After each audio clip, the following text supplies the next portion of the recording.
Hey guys, welcome to Sugar on Sunday right here on the Digital Outlook channel. And I'll tell you what, I hope you have been having a fabulous weekend thus far. Here in Central Texas, I'll tell you what, just take a look how beautiful it is out there. It has been mild and sunny and absolutely amazing to come out and enjoy the beauty that we all get to see. And I sure hope wherever you are, you're getting to do that as well. Guys, I really want to encourage us together this weekend for sure. And there's something I'm going to read here now. I got my trusty book, of course, right here. And there's something I want to read, and it's a Psalm of David. And in this psalm, you know, when David wrote it, his heart was truly broken. It was really broken. And what he shares with the Lord and how he lays it out, I think a lot of us have really been there, and maybe many times, multiple times, have we been there. And I'll tell you, he just resonates with us as where we have been in our lives and that kind of thing, and how hungry and thirsty we can sometimes get deep down here in our soul, you know, in our soul. And it sometimes feels like we're literally starving on the inside for something of significance. And guys, I want to tell you something. Boy, does he ever lay it out here. Does he ever show us the real hope and the real source of where we can get that? And I want to share it with you. And I'll tell you what, it's amazing. Now, we're going to read Psalm 42. And it's really not a long psalm. There's only 11 verses in it. But what power there is packed in here. Now, listen to this. As the deer pants for the water brooks, so pants my soul for you, O God. My soul thirsts for God, for the living God. When shall I come and appear before God? My tears, get this, have been my food day and night, while they continually say to me, where is your God? Let's just pause right there. Have you ever felt like that? Have you ever felt like, oh, I need to touch the divine? I mean, there's so many gods out there, all of these idols that everyone has, whether they're sports stars, movie stars, whomever they are, whatever, and all this kind of stuff. And of course, you know, relationships and different things that we put up on high pedestals in our life. And he says, no, my soul is thirsting for you, God, the living God. All these other things are truly dead. They don't satisfy us on the deep inside of what we really need. And we're crying out on the inside, oh God, I need to know you. I need to be touched by you. And I'll tell you what, God answers, and he says literally right there, you want to know what I've been eating day and night? You know what my food has been for my soul? It's been my tears. It has been my tears day and night. And he understands. Now, the Bible doesn't use a word for depression, but I'll tell you what, having lived through it, that is basically the description of what you feel like. You feel like all you've been doing is eating tears day and night. And then people come along and they try to quash your hope. Oh, well, where is your God now?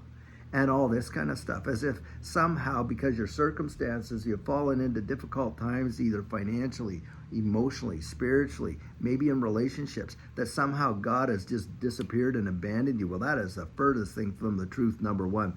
But it's that challenge. It's tormenting. And David understood what that felt like, just like we and I can feel it. Now listen to what he says here.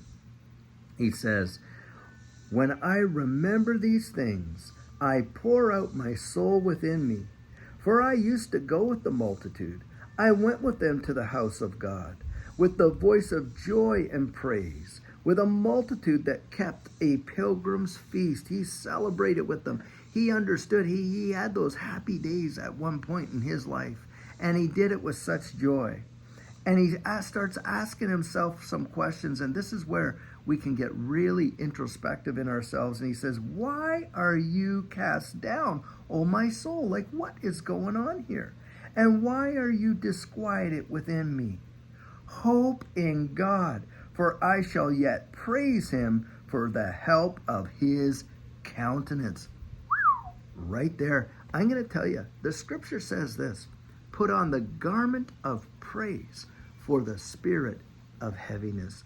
And we all go through it. And sometimes, you know, we get there because of our own stupidity. We've made some stupid decisions and mistakes in life. Maybe we followed some passion or desire that led us down the wrong path. We fell down, we sinned, we're so discouraged in ourselves. Other people are shaming us because, of course, it got exposed or something like that. And now we're brokenhearted because of the circumstances we find ourselves in. Well, you know what? Even then, God says, hey, look, I know, and I'm going to yet praise him. And this is where we put on that garment of praise and we start thanking him, because his mercies, by the way, are new every morning. It doesn't matter how many times you've blown it. His mercies are new. Now, maybe it's not you. Maybe it's something that some other folks have done to you, and it's unjust. And of course, the temptation is to become so bitter. But what does that do? It poisons the well of your own soul, doesn't it? I mean, it really doesn't affect them because, they hurt you, they've moved on, they've done whatever, they're looking like they left you when you really needed them the most. You know that song, You Left Me Just When I Needed You Most? Boy, does it ever feel like that when it happens. It's happened to me, and I know the pain of that. I know the pain of rejection, being despised, the ravaging of divorce and all that goes with that, and the destruction that it brings on the inside. But you know what the scripture says? He restores my soul. He gives me hope. A flickering wick he will not snuff out, nor will he break a bruised reed. And I'll tell you what, that is exactly what it feels like. You feel like you're just a flickering wick, and any time at all, someone can just snuff you out.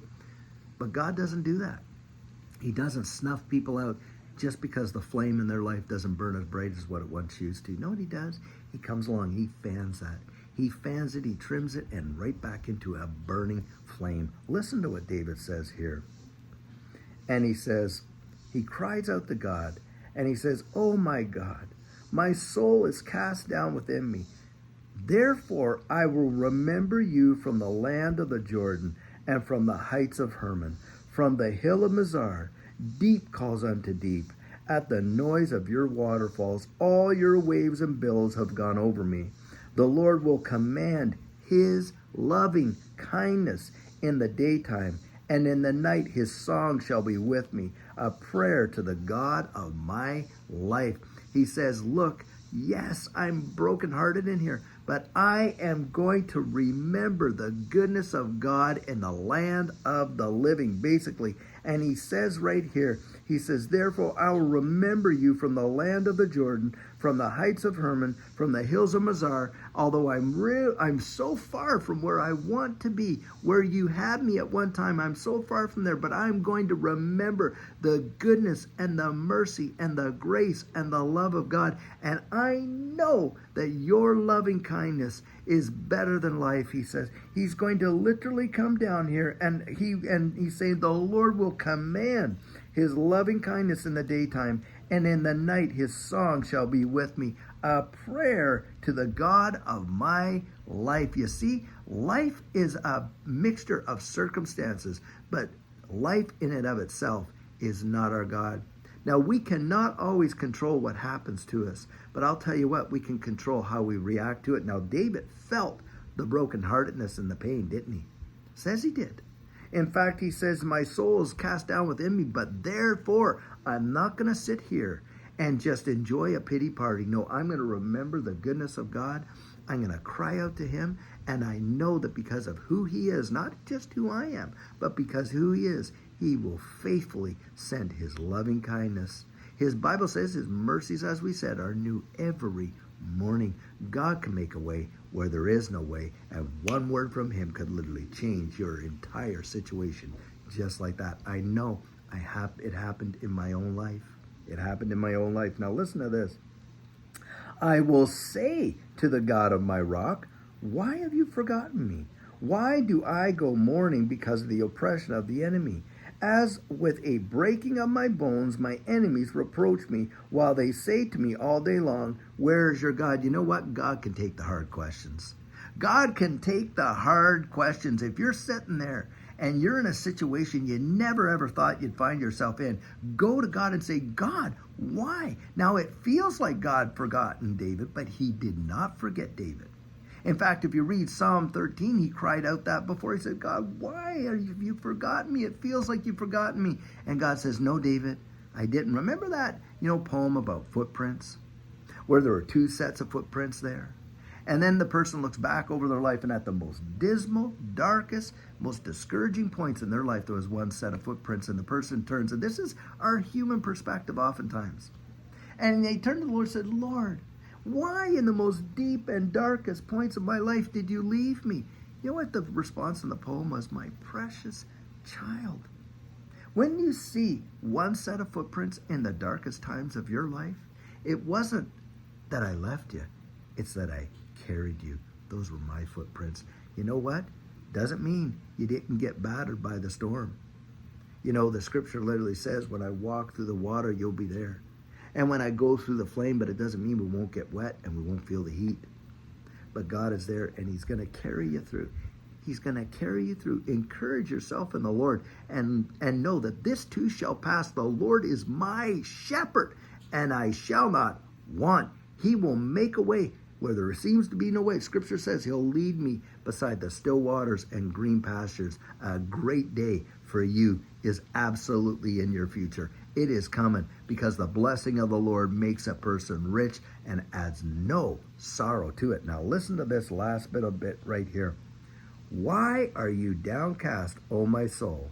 And why are you so disquieted within me? He talks to himself again. And this is what he says. Hope in God, for I shall yet praise him, the help of my countenance and my God. You see, our help comes from the Lord. In fact, David wrote another psalm, and he says, I lift my eyes up to the hills. And from whence comes my help? Now, he said that my help doesn't come from the hills. When he was saying that, he lifted his eyes up to these hills. And on the hills up there, the psalmist saw all these idols and all these things that people, put way kind of importance on. He realized, my help doesn't come from there. From whence comes my help? My help comes from the Lord, the maker of heaven and earth. That's where our help comes from. That's where your help comes from. That's where my help comes from. You see, you are not just made in this world. God didn't just make you by accident. You weren't just made. No, you were made on purpose and for purpose, but you were also made as a living soul. You have a soul. You have a life that is beyond this life. You have a life, this body is our tent. This is like we got up this morning, we put on clothes. Well, our soul, our spirit is clothed in these bodies. But we recognize these bodies as us, but it's not all of who we are, is it? Anybody that's seen a loved one pass or were there when they did pass can see that. You watch the life leave the body and you realize, my gosh, there's so much more to it. There is so much more to it. There was somebody living in that body, and you realize it. Now, I saw that. I saw that with my good friend Larry. I saw it with Judy's mom. Right there, holding their hands as they breathed their last. And boy, did they ever go out in peace. And I'll tell you what, it is something to behold. What a beautiful experience it was. Even though, heartbreaking, but beautiful at the same time. Because you realize just how precious we are and how this treasure is put in these earthen vessels, and the excellency is of him. God loves you. He loves you. He loves you. He loves you with an everlasting love. And when you're down and when you're feeling like that, you just remind yourself, my hope is in the Lord and the maker of heaven and earth, and my countenance. He is going to give us a countenance. He's going to remove it. Bible says, we sow in tears, we reap in joy. Weeping may endure for an evening, but joy comes in the morning. Do not let the enemy deceive you into giving up on your life, on yourself, on your future because of what's going on right now. I'll tell you that for sure. And I'll tell you another thing too. You can achieve every goal you have in life, relationships, finances, everything, and still feel that discouragement, because it's that dark night of the soul. I've gone through it. I know exactly what it feels like, but I know this. Hey, there is sunshine on the other side of that. How many of us, look, we talked about how beautiful it is out here today. Well, I'll tell you what, there's been days out here when the clouds have been as black as coal in the middle of the day, and it's swirling about, the wind is moving, the rain is coming, the thunder's clapping, the lightning's flashing, on and on and on. Not so beautiful. But do you think for 2 seconds that we forget that there's a sun out there that eventually is going to break through those clouds? That storm that's going on is going to cease? Yep, we know that. And that's how you have to look at it. This is not your forever. And maybe you're right now, And it may be that you're having to live moment by moment, but I'll tell you what, you're not going through those moments all by yourself. I guarantee it. You are not. You were made on purpose. You were made for a purpose, and the Holy Spirit is right there. And the Bible says he is a very present help in time of trouble. The name of the Lord, a strong tower, and the righteous run in it and say, I'll tell you what, praise the Lord. Give God thanks. Do the remedy that David did. Look to the Lord and say, God, I trust you. I believe you. I'm going to honor you. I'm going to, the fruit of my lips are going to give you thanks, no matter what my circumstances is, because my hope isn't in the circumstances. My hope is in the God of the circumstance. And one word from you, oh God, can change it just like that. Now, guys, before we go, just give me a few seconds to pray with it. Father, right now in Jesus' name, and I love that we can come to you in the name of Jesus, despite every failure we could have ever made or anything that has ever happened to us, Lord, that you invite us to enter into your presence with thanksgiving in our heart and into your courts with praise, with the name of Jesus right on the very tips of our lips, that we can enter in through that beautiful name. What a beautiful name it is. And God, I pray right now in Jesus' name for every person that is listening to this right now, seeing this, that no matter what situation they are in life, they could feel like they're on the mountaintop,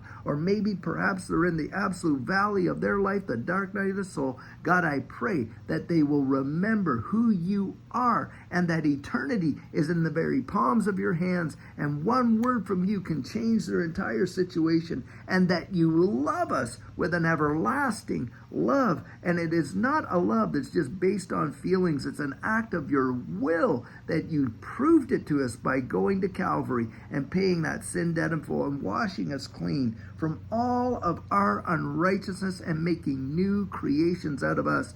God, I pray that over them. Lord, I ask in Jesus' name you would break that yoke of bondage, that yoke of discouragement, of oppression, and show them, oh God, the way through that situation, so that they can come on out on the other side, not only victorious for themselves, but be able to get out there and share with others about the good things that God has done and have a testimony. Lord, your word says we overcome by the blood of the Lamb and the word of our testimony. And so I ask that you give them a testimony, Lord, of overcoming, of coming through, and the goodness and the grace of God in the land of the living, I pray in Jesus' mighty name. Amen. Now, guys, I sure hope you got some fabulous encouragement out of that, because I know that I did. I can feel it resonating in my own soul. Because, guys, there are things even in our own lives, even today, that we grieve over as a family. There's certain things. I think a lot of us go through these times, but our hope is in God. And what the future is, it's in his very hands. Now, I don't know what the future holds. That's true. But I know who holds the future. And that's where our real hope is all in, is who holds the future. Do not let fear, discouragement, and all of that come in and rob you of the hope that you have in Jesus Christ, in the future, and in what God can do in your life. I'll tell you what. Now, guys, I cannot wait till next week when we have, our coffee chats and, of course, Turning Point. And I'm going to be meeting up with some folks for coaching and things like that. And I really, really love you, and I want you to make it. And so, guys, for the rest of your weekend, I pray you have an absolute fabulous one, and take care.